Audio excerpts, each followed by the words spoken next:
Viewers, you're welcome to MIW. This is the MIW Talk Show. Our pilot episode is beginning today, and we're going to be talking about the reading culture. Now, we all know about the deteriorating reading culture in Nigeria. We know that it's almost extinct at this time in the society. At some point in 2020, the National Commission for Mass Literacy, Adult and Non-Formal Education actually posted a report that 4 out of 10 children read but not for comprehension. That is not reading to understand, which is quite disturbing. At this rate, we really need to call a state of emergency for reading to become more popular in our society, for people to engage more in reading, to try and save that culture before it vanishes. So today I have a guest who happens to be a bookish person who loves books and feels that books have helped her solve a lot of problems. Asmau will be joining us. Asmau loves books, she loves reading, and she's going to be telling us how reading in a society where the reading culture is disappearing, how she's coping with that, how her reading habit has evolved, and how she thinks we can help children who are fans of books but are not really finding reading interesting.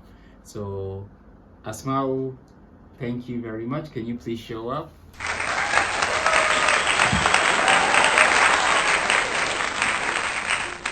Okay, so it's so nice to have Asmau here. Like I introduced Asmau earlier, Asmau is a fan of books. She likes reading. Let's call her an endangered species, because if you are one of a few people in a society that are not thinking the way you are or are not like you, then it means you're an endangered species. It's either you leave or you evolve them, and it's going to be very difficult for that to happen, which is why our conversation today is very, very important. We have to talk about the benefits of reading. We have to talk about why reading is important and how we can actually help even children in public schools to inculcate that habit of reading. Well, for starters, I am not a reader. I'm not that much of a reader. I am a bibliophile. I collect books and I like reading, and when I have the time I try to read, but I won't call myself that fan of that reading type of person that like reads 20, 30, 40 books a year. I do like reading. Let's just leave it at that. So right now I have Asmau, who is going to tell us, because she's still in school, which is the best part of this, so that she can tell us how it is and how it has been for her. So for starters, I would like to ask you, Asmau, how if reading is actually a thing in your house, is it something that every one of you does, or are you like the odd one out, or is it like half? Is your house a house of reading where you grew up with books and everybody is a reader, so it was easy for you, or how is it? You just pick up from there. I don't really think I grew up around books. Okay. But I have older siblings, like a few of them, maybe 3 or 4, that really enjoy reading books. So, like in the years that have passed, they've like suggested books that I could read. Like introduced me to like different genres that I could read. So. Okay. So are you going to say in your house, the number of readers trumps the number of non-readers? Is it like that, or the number of non-readers trumps the number of readers? So in our society today, we know that reading has become something out of the ordinary. When you're a reader, people see you in a different light, because I think it still has to do with the coming of the digital age, because books are losing value, libraries are becoming less functional and less popular, and schools are not really putting priority on trying to expand and have as many books as possible and inculcate that reading culture. Children are encouraged to be more digital. They have their iPads, they have their computers, they have their phones, so they tend to read PDF formats and books there, which discourages them from actually enjoying the hard copy books and all that. So my question now for Asmau is, Asmau, in a society like this that is actually changing, that you have very, very few people who are interested in reading, how do you cope? You have friends, like in your circle, I'm sure you have friends. So how are you coping with being the only person or one of a few who reads a lot? How are you finding it? Do you really see it as a problem, or are you seeing it as you're just in your own world? How do you find it? I just want to know that feeling. I don't necessarily see it as a problem that I'm like one of the only few readers in my circle of friends, but the bigger problem I feel is that a lot of people just stay away from books. Even my classmates and people around my school, they just stay away from books. They feel there are things they can do better. They feel they prefer to watch movies and things like that. But it's not the same as like getting a book in your hand and reading the words and comprehending. So yes, I understand where you're coming Yes. from, because I often tell people there's this satisfying feeling I get when I'm reading books. Yes. I even sniff the pages sometimes, especially the brown pages. I like that because it gives me that type of satisfaction where, like, you're in a bookshop, you're in your own world. You like shut everything out, you turn the lights on, and the book is like entertaining you. So you jump into the book. Yeah. Like your imagination, you just put yourself in the book, and like you're seeing the characters, you're picturing the scenes and all that. So it really is a very, very magical feeling, and I understand that. So people who are not really feeling this are missing out. And like you said, does the school make it a priority to see reading as very important, or is it just an optional thing? You have a library, right? A Yes. functional library. So I want to say, can you like just tell me about the frequent visits by students to the library to actually read, not to go for a lesson there or to find a book for an assignment, just out of pleasure, maybe during free time or so, to go and read? Do you have like that frequent, constant visits? Not really to the library, but I feel that's also because our library has a very limited amount of genres and books to pick from. But what we do in our school is that every class has books made for their certain age. Okay. Then every week we like borrow a certain book, then we like write a review on it. Okay. But I feel a lot of students feel forced to do that, or Okay. like it's compulsory It's for them, not compulsory. because they're doing it voluntarily. So So it's like it's being imposed. It's more of I just have Yes. to do this, not because I Yes. want to, but I just have to. yes. So that's more of it. Okay, let's get back to the teachers now. I want to know the role they play in making this reading possible. I know reading now is much of a problem. I keep calling it a problem because anything that you feel is not beneficial to you or you're being forced to do is like a problem to you, and you like to like rid yourself of it. So how have the teachers helped? You have an English teacher.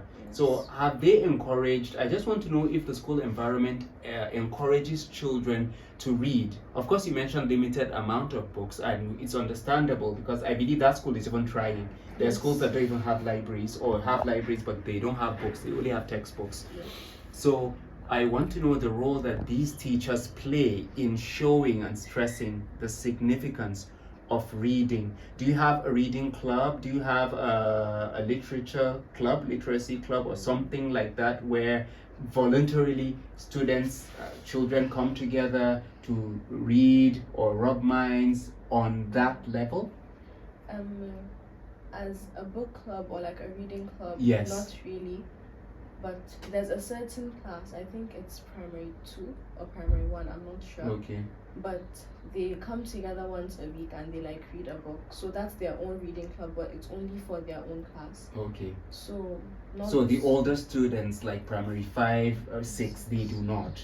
They do not have anything like this, a platform, unless it's maybe organized by the students. The school has not made a platform where, okay, after school activities, we have a reading club where you volunteer yourself or you just stay back so that you can read and share ideas, rub minds. You don't have that type of Yes, community we in the don't school. have that, no.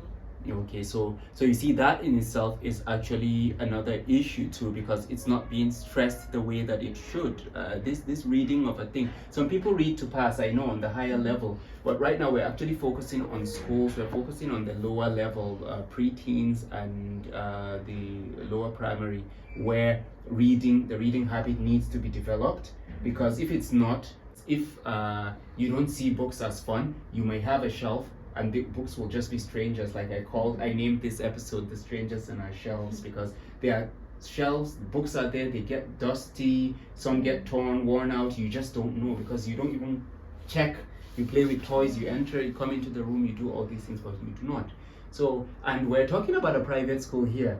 So, Yes. if this percentage is what we get from a private school, I'm thinking about, okay, what about the public schools? Which brings me to my next question, where you would like your own suggestion. What's your view, as in how do you think reading in public schools can be encouraged? Because I know that they do not even have provision for ordinary books, for their own writing materials, books and cupboards and all this.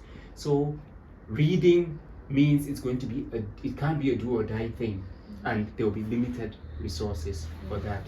So in your own opinion, what do you think can be done to help children in public schools inculcate the habit of reading? Because the thing is, I've met a few, they are interested, but they do not have that opportunity.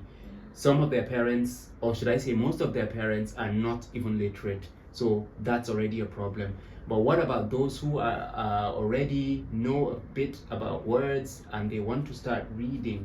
How do you think they can be helped? Is there anything, just suggest, what do you think can be done to help that reading culture in public schools flourish or develop? I think we can, how do I word it? We can like encourage the government to expose them to new authors, new Okay. books, new genres, and we can have maybe people even like you go around to those schools, maybe just Oh, like me, I'm a Teach them. storybook hero.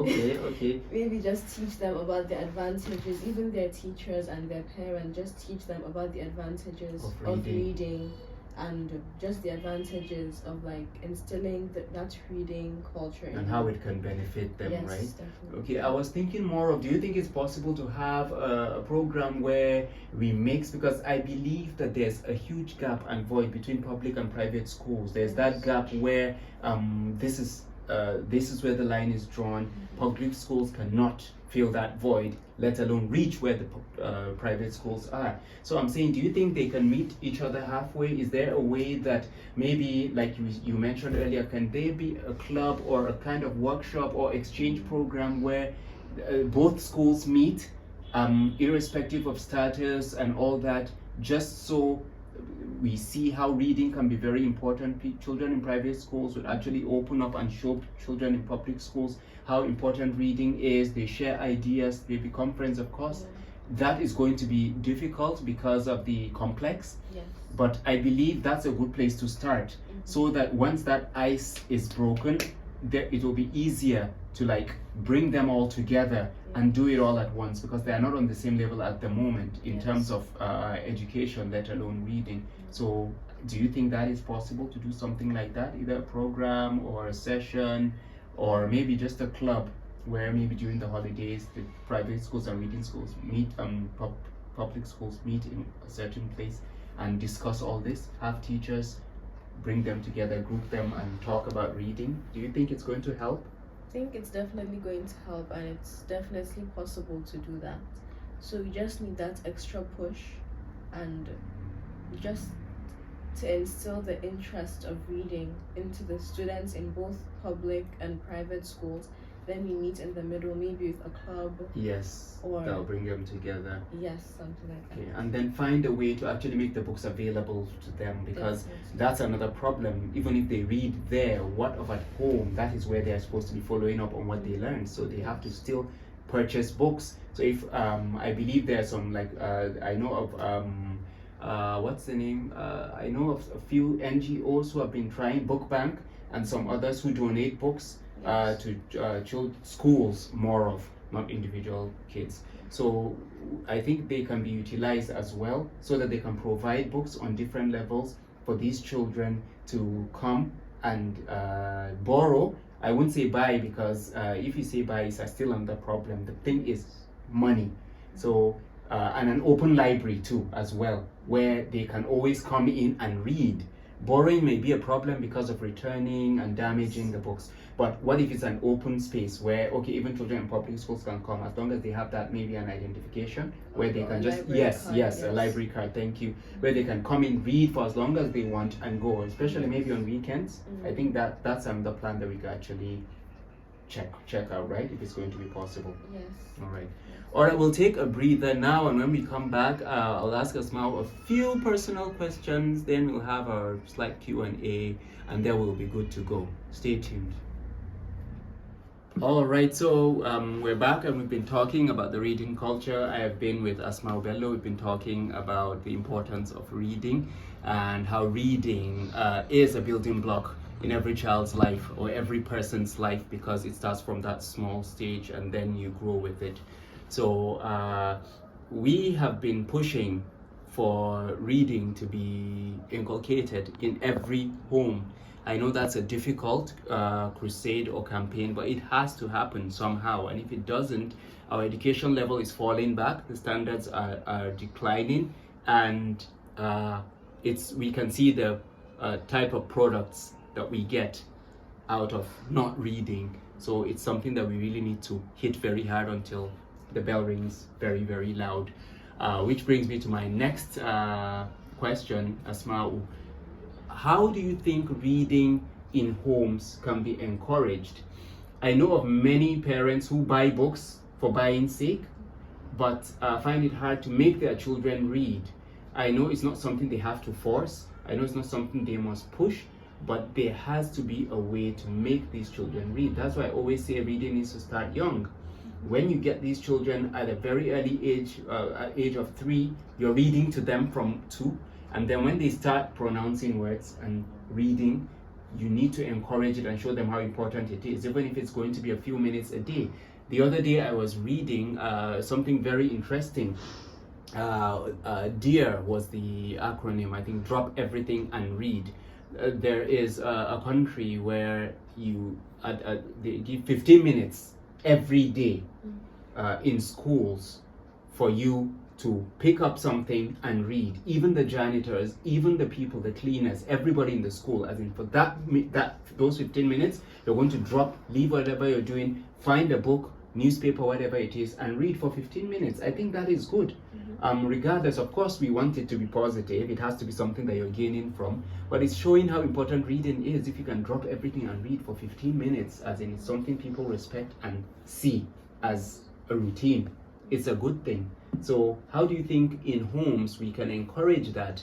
I am an advocate for learning through play, which is what my play dates are mostly about. Reading is going to be very boring if you go the conventional way of just opening books and reading and have children sit down. No, you have to involve them. They have a short attention span, so activity is important and action as well. So besides learning through play, what do you think parents can do, or guardians, to instill that reading habit in children at home? So like at an early age, they can... Early age, you mean 2, 3? Yes, 2, 3, 4. Yes. Okay. They can instill that like little screen time in Okay. their children, and increase like the reading time, where they pick up a book, maybe read it to the children, ask them questions, keep them involved, have an interactive session with them, like maybe even act out. Okay, some act it out, like say, like the yes. Jolly Phonics type, Yes. okay, Yes. just so it makes it easier for them to Yes. understand. I believe that's very important, and it's something that we need to look into. It's something that can be done, but it's not going to be an easy one, because there has to be enthusiasm even from the parents and the teachers. There has to be that interest. Make sure if you're a teacher, you're not doing it for the money. You're doing it because you're passionate about it and you want to pass this on to these kids so that it remains there and grows with them. And if you're a parent as well, even if you're not a reader, you have seen what not reading has become and led to. So you have to try and make that reading a habit in your child. First of all, you pick interest and see what they like. Every child has what they like. You can't force a story down a child's throat, but look at a child. If it's a boy, what does he like? Does he like robots? Does he like dinosaurs? Does he like cars, animals? Then from there, you start picking books related to such subjects. Books about flying, books about astronauts, books about that subject the child likes. Even if it's a girl, what does she like? Does she like cooking? Does she like sweets? Then you find stories. I think that's where Dr. Seuss actually got it right, because his books are mostly about fun things that people, children, pick interest in. So that's a good one. Well, my second to the last question, let me put it that way, is I am not happy that majority of the books that we read to our children and the majority of books that are available are not from Nigerian authors. As in, we all grew up with that. You can see the books here that I even placed here. These are very popular books. Charlotte's Web is a popular book. The Lion, the Witch, and the Wardrobe, that's Chronicles of Narnia. Twilight, The Hobbit, these are all foreign authors. They are not, we have Nigerian writers, I'm not saying that we don't have, but I believe that they are not down to that level of children's books. They publish novels and other types of books, but not books that children will read and know the characters and even act it out. And even if they are, I have not come across it till now. And like I said, I've been exposed to, I went to schools where these books would be available other than that. So I think we need to have more of that, don't you think? Like Nigerian authors going down to that level, looking for stories in our society that children like. I remember The Tortoise and the Hare, all these stories from our local traditional folk tales. But I don't think they exist anymore, because do you read those in your school? No. I don't remember them too. I remember this from stories that we are told at home during story time, but not because I've come across the books. So I believe that's another way that parents can encourage that. We can have more authors can come together and publish books about that, about etiquette, about morals, and then just fictional stories too, where they can learn about the characters and see how such reading can benefit. Let me add something All to right. the thing about Nigerian authors. It also keeps them involved in just so they're even more proud of who they are. Because quite frankly, a lot of Nigerians even now aren't proud of who they are, aren't proud of their roots, aren't proud of the country. So you're saying yes. So are you saying the authors need to really reflect what the Nigerian culture is about? Yes. As in the story should actually be about who you are as a Nigerian. Yes, I think that's going to go a long way, which is actually true, which brings us to that complex I was talking about. Children, like for boys now, stories about superheroes and all that, they keep coming up with foreign characters. We don't know any Nigerian, or I'm saying Nigerian because we're focusing on Nigeria. This is about Nigeria. I don't know of a character, a young character or a superhero that a Nigerian would actually portray himself as, or say he's proud of or knows. Even me at this age, I've never heard of that. I know of stories about Shango. Shango is a god. It's a Yoruba story, but it's still not hitting it that way. Like I'm saying, like as a Nigerian, when you go to the US and other countries, they have characters. When you talk about Batman, Spider-Man, these are characters that we were exposed to, our parents were exposed to during their own time. So I'm telling you that it's showing you the influence it has on us. We still have it. These Batman, all these things are everywhere. We wear them, you see. So I'm saying we need to have the African and Nigerian form of this. The country, the system, the government needs to support such talents for people, to help them portray these characters, depict them, and then start inculcating the habit of reading so that the children will grow up with it and understand it. The story needs to be something they can relate to and relate with. So I believe that could be done, but it's going to be a very, very hard one. So anyway, we've come to the end of our session. I don't know if Asmau has any question or any contributions that she's going to add to this. We've been discussing the reading culture. It's a very, very broad and wide topic that does not, the timing that we have is never going to be enough So we're going to have more sessions on this with other guests and Asmau as well, if there's anything more to add, because I believe the more you read, the more you learn. That's what they say. So we need to rub minds more. We need to have more people focused on this particular topic so that we can hear. We'll get a teacher's view of it and then share it as well, to know the difficulties they're having, things they're facing, the type of pressure that they have, and then how we can actually improve this in our society. Asma, it was so nice having you around. Thank you so much. Are you currently reading any book? I started reading Percy Jackson. Okay, so I read The Lightning Thief and I enjoyed that one. All right. And then I went on Percy Jackson, is it a Nigerian book? No, it's not. No. So okay, that's what I'm saying. So how often do you read? I try to read every day. Every day, no matter how little? Yes. Okay. But sometimes I can't find the right book. Okay, like so in genres that I enjoy. That you enjoy. What genres do you like? Or your favorite rather? I like romance. Okay. Comedy. You don't like crime, thriller, horror? No, I prefer adventure. Adventure sounds good.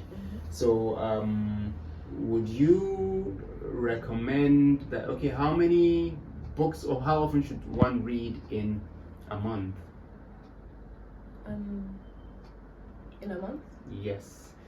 Or rather, let me put it this way: if how often should one read? Because of the timing, people have different schedules. But I believe you shouldn't say people should go an entire year without reading a book. Does that make sense? No. All right. This is the interactive wall segment. Asmau is still here before she leaves. This is a tradition where we get to I get to ask her a few random questions. This is the actual interactive wall that started this entire project, where we have play dates and drawings and all that. This is Maruf's interactive wall. As you can see, the wall with a lot of weird stuff placed on them. So for now, Asmau is on MIW, and I am going to ask her some random questions, and she's going to answer them. Nothing to do with the reading culture. This is just for her to relax and cope with the system. The first question here for Asmau is a 5-letter word that clearly describes you.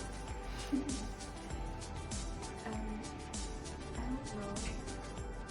Smart. Smart? Wow, smart. Okay, fine. Okay, if a caricature of you is to be made, which part of your body would the artist exaggerate? My nose. Your nose, are you sure? And your glasses, maybe.